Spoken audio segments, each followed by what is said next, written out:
तो कहानी शुरू होती है मैट नाम के एक छिछोरे लड़के से, जिसके पास लड़की पटाने की निंजा टेक्निक है। एक दिन मैट रेस्टोरेंट में बैठा अपने लैपटॉप में से स्टडी मटेरियल्स डिलीट कर रहा होता है। अगले सीन में हम देखते हैं कि वो अपने भाई के पास आया हुआ था। उसका भाई चर्च में प्रीस्ट बनने की ट्रेनिंग ले रहा था। वो अपने भाई को बता रहा होता है कि उसका अपनी गर्लफ्रेंड निकोल के साथ ब्रेकअप हो गया है। उसे भुलाने के लिए हर रोज वो अलग अलग लड़कियों के साथ पलंग तोड़ा करता है।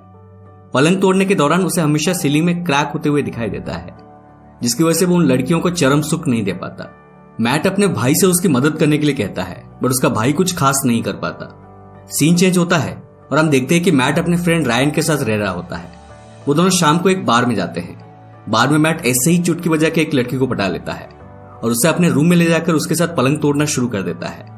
एक बार फिर से पलंग तोड़ने की प्रक्रिया के बीच मैट को सीलिंग में क्रैक होता हुआ दिखाई देता है और उसकी फट जाती है। अगले दिन मैट अपने ऑफिस पहुंचता है, जहां वो एक वेब डिजाइनर की नौकरी करता था। कैंटीन में उसे एक आदमी से पता चलता है कि उसके एक्स गर्लफ्रेंड निकोल की एंगेजमेंट हो गई है। वो इस बात को कंफर्म करने के लिए दौड़ा दौड़ा उस जगह पहुंचता है जहां निकोल की सच में एंगेजमेंट हो रही थी। उसे दुख तो काफी होता है, पर साला छिछोरा वहां फिर से एक और लड़की को पटा लेता है और उसके साथ गुटरगू करना शुरू कर देता है।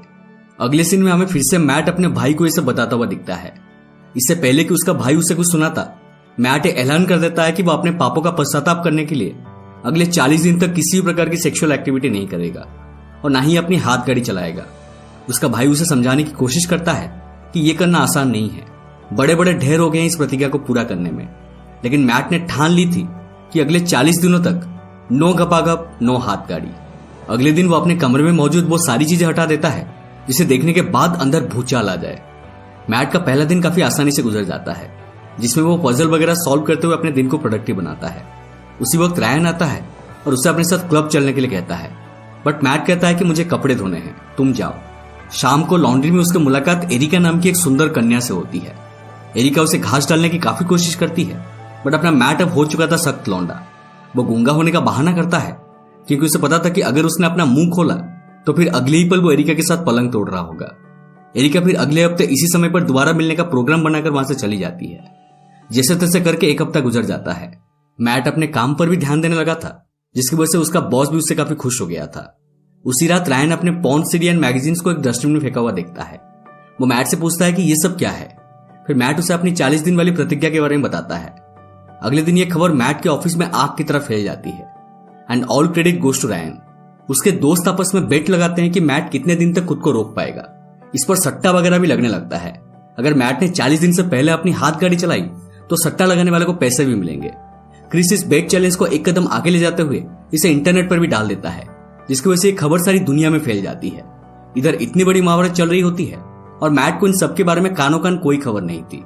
ऑफिस में मौजूद लड़कियों के बीच भी ये चर्चा चलने लगती है। एक लड़की पूछती है, तुम्हें क्या लगता है मैट खुद को 40 दिन तक रोक पाएगा? दूसरी लड़की कहती है, आज ही 40 दिन? वो खुद को 40 मिनट नहीं रोक पाएगा, वॉच मी। मैट इधर अपने काम को पूरा करने में लगा होता है कि तभी उसके केबिन में वो लड़की आती है और उसे अपने जाल में फंसाने की कोशिश करती है। बट मैट अपने छोटा चेतन को संभालता हुआ खुद पर काबू पाने में सफल हो जाता है। रात में वो कपड़े धोने के लिए लॉन्ड्री पहुंचता है, जहां उसकी मुलाकात एक बार फिर एरिका से होती है। दोनों एक दूसरे से बातें करने लगते हैं। जी हाँ, इस बार मैट के मुंह से आवाज निकलने लगी थी। एरिका बताती है कि वो एक कंपनी में as a cyber nanny job करती है, जिसका मतलब होता है कि इंटरनेट से एडल्ट साइट्स को ढूंढकर ब्लॉक करना। एरिका जैसे लोगों ने ही हमारे नाक में दम करके रखा है दोस्तों। एनीवे, अगले दिन मैट रायन को अपने और एरिका के बारे में बता रहा होता है। वो उसे कहता है कि आज मैं एरिका के साथ डेट पर जा रहा हूं। शाम को हम देखते हैं कि मैट और एरिका दोनों आपस में काफी अच्छा टाइम स्पेंड कर रहे होते हैं। दोनों काफी घूमते फिरते हैं, मौज मस्ती करते हैं। रात में जब मैट एरिका को उसके घर छोड़कर वापस जाने लगता है, तब एरिका उसे किस करने ही वाली होती है कि मैट अपना पिछवाड़ा लेकर वहां से भाग जाता है। अगले दिन जब मैट अपने ऑफिस के कैंटीन में लंच कर रहा होता है, तभी वहां मौजूद वेटर उसे उसके डेट के बारे में पूछने लगता है। ये सुनकर मैट को काफी हैरानी होती है कि इसे इसके बारे में कैसे पता चला। मैंने तो ये डेट वाली बात सिर्फ और सिर्फ रायन के साथ ही शेयर की थी। वो इसी सोच में फंसा हुआ रहता है कि तभी वहां क्रिस आता है और उसे सारी की सारी कहानी विस्तार से एक्सप्लेन करके बताता है। वो उस ऑनलाइन सट्टे के बारे में भी उसे बताता है। इधर एरिका को भी मैट के इस ऑनलाइन सट्टे के बारे में पता चल गया था। मैट उसे समझाने की बहुत कोशिश करता है, बट एरिका उसके एक नहीं सुनती। वो कहती है कि तुमने इस 40 डे चैलेंज को पूरा करने के लिए मेरा इस्तेमाल किया है। भड़का हुआ मैट घर आकर रायन को खूब झाड़ता है और उसे काफी खरी खोटी भी सुनाता है।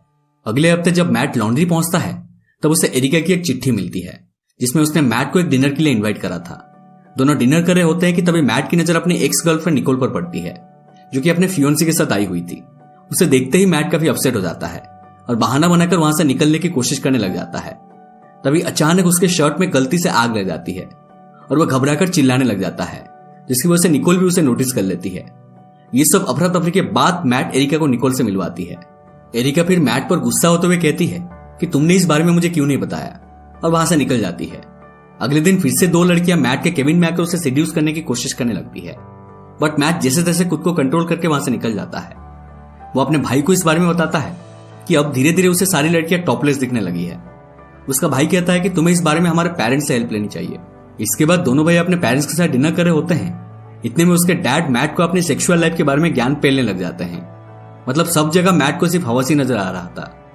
35वें दिन ऑफिस में डनकन एक जूस की ग्लास में भाईगिरा की गोली मिलाकर मैट को देता है। मैट जूस पीते पीते रह जाता है, लेकिन बदले में उसका बॉस जेरी वहां आकर उस जूस को पूरा गटक जाता है। जूस अंदर जाते ही उसके बॉस के ऊपर भाईगिरा का असर होना स्टार्ट हो जाता है। इधर डनकन मैट को ढूंढता हुआ स्टोरेज रूम में आ जाता है। वो उसे बताता है कि अगर उसने आज रात अपनी हाथ गाड़ी चलाई, यानी कि मास्टरबेट करी, तो वह बेट जीत जाएगा और इनाम में उसे $18,000 मिलेंगे, जिसे वो उसके साथ हाफ हाफ स्प्लिट करने के लिए राजी है। ये सुनकर मैट के अंदर का छोटा चेतन जवाब दे देता है। वो एक सेक्सी मैगजीन और एक टिश्यू पेपर लेकर सीधा बाथरूम में घुस जाता है। डनकन इधर काफी खुश हो रहा था और ऑफिस में मौजूद सारे लोग बाथरूम के बाहर ऐसे खड़े हो जाते हैं जैसे कि वहां किसी की बारात आई हो। मैट मास्टरबेट करने ही वाला होता है कि उसे अपने बगल वाले केबिन से किसी और के मास्टरबेट करने की आवाज सुनाई देती है। उसे पता चलता है कि यह बंदा और कोई नहीं बल्कि उसका बॉस जेरी था। भाईगिरा की वजह से उसने 3 बार लगातार मास्टरबेट कर चुका होता है। मैट बाथरूम की खिड़की से कूदकर भाग जाता है और फिर वो एरिका से मिलने उसके घर जाता है। एक फूल के सहारे दोनों फिर ऐसे ही ऊपर ऊपर से करते हुए सो जाते हैं। सुबह जब एरिका की नींद खुलती है तब तक मैट वहां से जा चुका था। अगले दिन मैट को एक प्रेजेंटेशन में जाना होता है।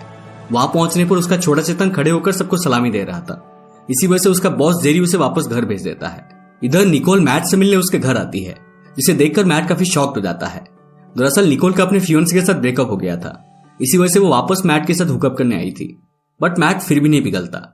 38वें दिन निकोल फिर क्रिस के पास आती है और बेट लगाती है, जहां उसे पता चलता है कि मैट ने 40वां दिन पूरा होते ही एरिका के साथ घपाघप करने का प्लान बना रखा है।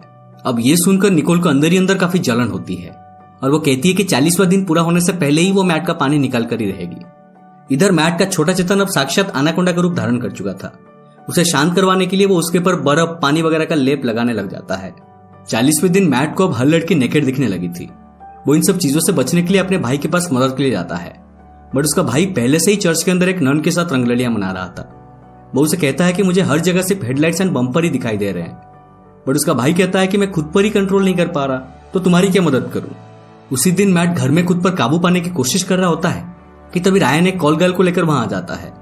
वो कॉल गर्ल भी मैट को सेड्यूस करने लगती है। मैट रायन से कहता है कि मुझे बेड से बांध दो ताकि मैं अपने आप पर काबू पा सकूं। रायन भी उसकी इच्छा को पूरी करते हुए उसे बेड से बांध देता है और अपनी कॉल गर्ल को वहां से लेकर चला जाता है। इधर एरिका आज रात को होने वाली दंगल के लिए तैयार हो रही होती है। मैट को सपने में काफी सेक्सुअल थॉट्स आ रहे होते हैं। दरअसल गाइस निकोल वहां आई हुई होती है और मैट को बंधा देखकर जबरदस्ती उसके साथ इंटीमेट हो जाती है। निकोल को मैट के कमरे से निकलते हुए एरिका देख लेती है और ये सोचती है कि मैट ने उसे धोखा दिया है। फिर वो अपसेट होकर वहां से चली जाती है। इस कांड के कुछ दिन बाद लॉन्ड्री में एरिका की मुलाकात फिर से मैट से होती है। मैट उसे समझाने की काफी कोशिश करता है और आखिरकार एरिका भी मान जाती है। फिर दोनों एक दूसरे को किस करते हैं और रूम में जाकर एक दूसरे को पलंग तोड़ प्यार करते हैं। उसके रूम के बाहर हम लोग उसके बाकी दोस्त को देख पाते हैं, जो ये बेट लगा रहे थे कि मैट कितनी देर बेडरूम में टिक पाएगा, और दोस्तों मूवी यहीं पर खत्म हो जाती है।